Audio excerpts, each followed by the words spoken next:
So hello guys, welcome back to my channel. So दोस्तों, इस video में हम देखने वाले हैं कि निफ्टी का वे फॉरवर्ड क्या रहेगा इस वीक। कहीं ना कहीं वीकली लेवल्स निकालेंगे हम कि मार्केट में कहाँ पे बाइंग आ सकती है, कहाँ पे सेलिंग आ सकती है। साथ ही साथ मंडे को इंट्राडे में हम किस तरह ट्रेड कर सकते हैं, जो हमारा रेगुलर पैटर्न रहता है। हमेशा मैं इसी पैटर्न पे काम करता हूँ कि पहले आपको डेली और वीकली एनालिसिस दिखाता हूँ मैं इसमें, उसके बाद हम बात करते हैं इंट्राडे की।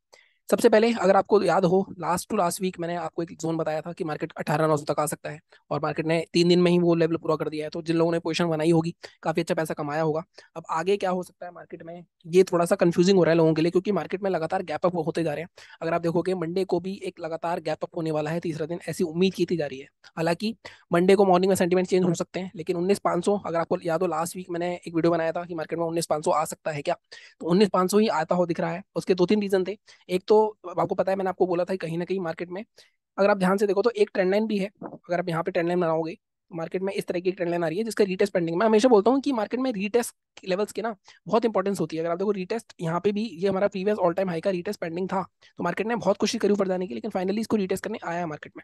अगर ये छूट जाता है तो मार्केट रैली करता है, लेकिन कहीं ना कहीं एक बार आता जरूर है मार्केट रीटेस्ट करने। ये लॉन्गर टाइम फ्रेम में हो जाता है, बहुत पुराने गैप छोटे होंगे वो भी फिल होते हैं मार्केट में कभी ना कभी। आई थिंक एक गैप है, आई थिंक काफी इतिहास में आप जाके देखोगे तो एक गैप है जो अब तक फिल नहीं हुआ है। बहुत पुराना गैप है वो, लेकिन ऑलमोस्ट सारे गैप फिल हो जाते हैं कहीं ना कहीं। अब मार्केट में आगे क्या हो सकता है, देखो अगर आपको याद हो लास्ट वीक मैंने आपको एक 19,230 का भी लेवल दिया था।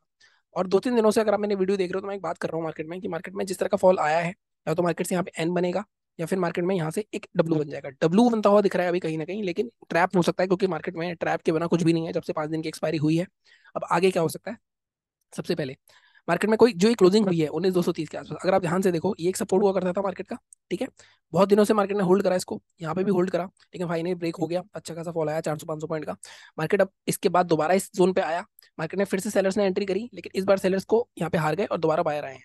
तो इस लॉजिक पे देखें तो मार्केट यहाँ से ऊपर सस्टेन करेगा, बहुत ही सिंपल सा लॉजिक है। लेकिन क्या सस्टेन करेगा, तो मतलब जाता जाएगा। 2 दिन ऑलरेडी रैली आ चुकी है। अगर आप देखो मार्केट ने लास्ट लो मारा था, अपना लास्ट लो मारा था मार्केट ने 18,978, 19,000 का। 19,000 के बाद मार्केट 19,230 तक आ चुका है, 250 पॉइंट का रैली हो चुकी है। इसके बाद जैसे मैंने कहा 19,500 तक मार्केट और जा सकता है। कहाँ तक जा सकता है मार्केट, जा सकता है यहाँ तक। अब ये जोन तक क्यों जा सकता है मार्केट, 19,880 के आसपास। अगर आप देखोगे यहाँ पे भी एक सपोर्ट था पुराना, ये देखो एक रेसिस्टेंस लिया था, ब्रेकआउट हुआ था। यहाँ मार्केट ने लगातार होल्ड करा, इसके बाद ब्रेक डाउन करा, अच्छा खासा फॉल आया। तो इस जोन को रिटेस्ट करने आ सकता है मार्केट एक बार। और तो आपको पोजीशन कहाँ बनानी है, अगर मैं इतनी सारी बातें कर रहा हूँ, देखो अगर आपको सेलिंग की पोजीशन बनानी है तो दो जोन है। पोजीशन की बात कर रहा हूँ मैं, इंटरडे की बात नहीं कर रहा हूँ। फिर मैं बोल रहा हूँ एक तो जोन आप नीचे ले जाओ इसको। देखो मार्केट में सीधा सीधा लॉजिक क्या है, यहाँ से सेलर्स ने हार मान ली, बायर्स ऊपर चले गए। बायर्स ऊपर लेके जाएंगे, एक पोजीशन तो आपको चली रही होगी, मैंने 230 के ऊपर बताया था 500 तक आ सकती है, लास्ट वीक का वीडियो देखना। अगर वो चल रही है तो कोई दिक्कत नहीं है, क्योंकि 430 420 के आसपास ओपन होता है तो मार्केट थोड़ा सा और ऊपर जाके यहाँ पे 500 का रेजिस्टेंस लेगा। एक तो रीजन ये है रेजिस्टेंस लेने का कि यहाँ पे एक सपोर्ट था। एक यहाँ पे अगर आप ऊपर से इसको ट्रेंड लाइन अगर बनेगी हमारी, तो ये एक रीजन है। यहाँ पे भी अगर आप देखो इसी के आसपास आएगा, अगर मैं 5 दिन की कैंडल भी लूँ यहाँ पे। और एक रीजन हमारा ये है कि अगर यहाँ से ट्रेंड लाइन बनाओगे आप, तो ये भी ट्रेंड लाइन टूटी है। और उसके बाद यहाँ पे भी कहीं ना कहीं एक रेसिस्टेंस आएगा। तो यहाँ पे हर जगह से अगर आप देखोगे तो एक रेसिस्टेंस जोन ही है, यहाँ से सेल ऑफ हो सकता है अच्छा खासा इजिली। ठीक है, इसको हम हटा देते हैं, हम ये हमारी बात हो गई, इनकी कोई जरूरत नहीं है।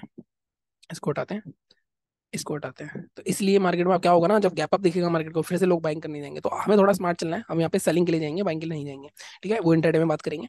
अगर आगे की बात करूँ, एक तो मैंने ये बात कर ली 220 के ऊपर पोजिशन बन सकती है, जिसने बनाई नहीं है। अगर मार्केट वैसे तो गैप अप भी ओपन हो जाएगा, तो आपका कोई चांस नहीं है अनलेस एंटिल मार्केट 550 के ऊपर कोई पोजिशन बना दे या 600 के ऊपर कोई पोजिशन बना दे। तो बाइंग अगर गैप अप हो गया तो बाइंग की पोजिशन का तो आप मतलब ही छोड़ दो, कोई बाइंग पोजिशन नहीं बनेगी। बाइंग तभी बनेगी जब मार्केट यहीं कहीं 200 के नीचे ओपन हो और फिर 230 के ऊपर 30 मिनट की कैंडल क्लोज करे और हाई ब्रेक करे तो हो जाए, जो कि होता नहीं दिख रहा है अभी हमें। ठीक है, गैप अप के केस में कोई बाइंग की पोजीशन नहीं है। सेलिंग कहाँ होती है, सेलिंग एक तो मैंने बता दिया 830 के ऊपर ही होगी, नीचे ही होगी। इसके बाद मार्केट में ये मैक्सिमम 19,550 का, ये देखो 630 और 500, मैक्सिमम टारगेट 550 तक हो सकता है। यहाँ पे भी 300 पॉइंट मिल सकते हैं जब मार्केट में ये सेलर्स हारेंगे। और साथ में अगर आप ये वाले सेलर्स जो है, इनका जो जो बायर्स है इनका ऐसे लेट होगा, तब एक बड़ा मूवमेंट आएगा, मार्केट में अच्छा खासा नीचे फॉल दिखेगा। ठीक है, तो बहुत ही सिंपल सी क्लियर सी एनालिसिस करी है मैंने। मैं वीकली चार्ट नहीं देख रहा हूँ उसका एक रीजन है, क्योंकि वीकली चार्ट में आपको दिखेगा कि ब्रेकडाउन के बाद रीटेस्ट हुआ है, आपको ये डब्ल्यू पैटर्न नहीं दिखेगा वीकली चार्ट पे। मैं आपको दिखा देता हूँ एक बार। अगर आप वीकली चार्ट देखोगे, वीकली चार्ट में आपको ये दिखेगा कि मार्केट में एक यहाँ पे रैली आई, एक डब्ल्यू पैटर्न बना, और ये रिटेस्ट हो गया, उसका ब्रेकडाउन हुआ इसका यहाँ पे और रिटेस्ट हो गया, लेकिन डब्ल्यू पैटर्न नहीं दिखेगा आपको। तो इस लॉजिक से भी मैं देख रहा हूँ कि मार्केट नीचे जा सकता है, लेकिन कंसिडरिंग कि मार्केट में ग्लोबल मार्केट बहुत पॉजिटिव है, इस वजह से एक रैली आ सकती है और इसको हम डिनाई नहीं कर सकते। और गैप अप ओपन हो गया तो मार्केट में फिर से जिन्होंने भी यहाँ पुट लेके गए हैं, कैंडल देख रहे हो आप, कैंडल बिल्कुल भी इंडिसिसिव बन रही है, यहाँ पे कोई भी स्ट्रॉन्गनेस बायर या सेलर की नहीं दिख रही, यहाँ पे थोड़ी सी फिर से सेलिंग की दिखी है। तो सेलिंग हो भी सकती है, ऐसा नहीं है। लेकिन गैप अप हो गया तो थोड़ा सा मेहनत लगेगी सेलिंग में। सेलिंग तभी करोगे आप जब 18,830 के नीचे आएगा, पोजिशनल वालों की बात कर रहा हूँ मैं। ठीक है, ये बात हो गई हमारी डेली चार्ट भी देख लिया, वीकली चार्ट में मैंने आपको बता दिया है, और मैंने आपको बता दिया है 500 तक को जाना चाहिए मार्केट को। इसके बाद अब चलते हैं सीधे 15 मिनट के चार्ट पे, इसको मैं डिलीट करता हूँ सबको, लेवल मार्क कर लेना आप।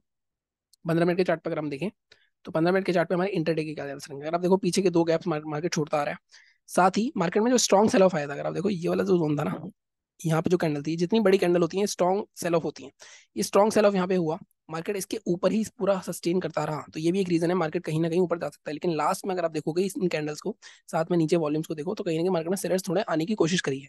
लेकिन ग्लोबल मार्केट कुछ और दिखा रहे हैं। अगर ग्लोबल मार्केट को इग्नोर कर दिया मार्केट ने, मार्केट का ये लो टूटता है हमारा, अब मैं सीधी सी मार्क करता हूँ, ये वाला लो 19,210, 19,210 हम नहीं रखते हैं, जैसा मैं पता है राउंड लेवल है, हम 19,190 10-20 पॉइंट का बफर देंगे। 19,190 के नीचे का मार्केट निकलता है, तब आपको सीधे सीधे इस गैप फिलिंग तक का टारगेट मिल जाएगा, जो कि आपका रहा है 19,143 फर्स्ट। इसके नीचे भी जाता है मार्केट तो दूसरा टारगेट आपका 19,113, तो ये 80-90 पॉइंट आपको मिल जाएंगे इंट्राडे में। और इंट्राडे में मैं हमेशा बोलता हूँ 80-90 पॉइंट अगर आपको मिल गए हैं तो आप किंग हो। ठीक है, आप कभी भी 100-150 पॉइंट 200 पॉइंट के लिए बैठे रहते हो, फिर बार बार 10 में से 3 बार वो 50-60 पॉइंट का आपको टारगेट देगा, रिवर्स करके निकल जाएगा, आपको आपका लॉस दे देगा, तो आप रिग्रेट करोगे कि बुक कर लेते। तो इसलिए टारगेट इतना रखो जितना रियलिस्टिक हो। ठीक है, वो हाँ कभी कभी फॉल आएंगे 200-300 पॉइंट के, लेकिन वो हमेशा आप कैप्चर नहीं कर पाओगे। आप देखो कभी कितने 200-300 पॉइंट के आपने कैप्चर करे हैं, आप सोचना। ठीक है, बाइंग क्या करनी है, बाइंग का बहुत सिंपल सा लेवल है, ये एक रेसिस्टेंस जोन है मार्केट का 276।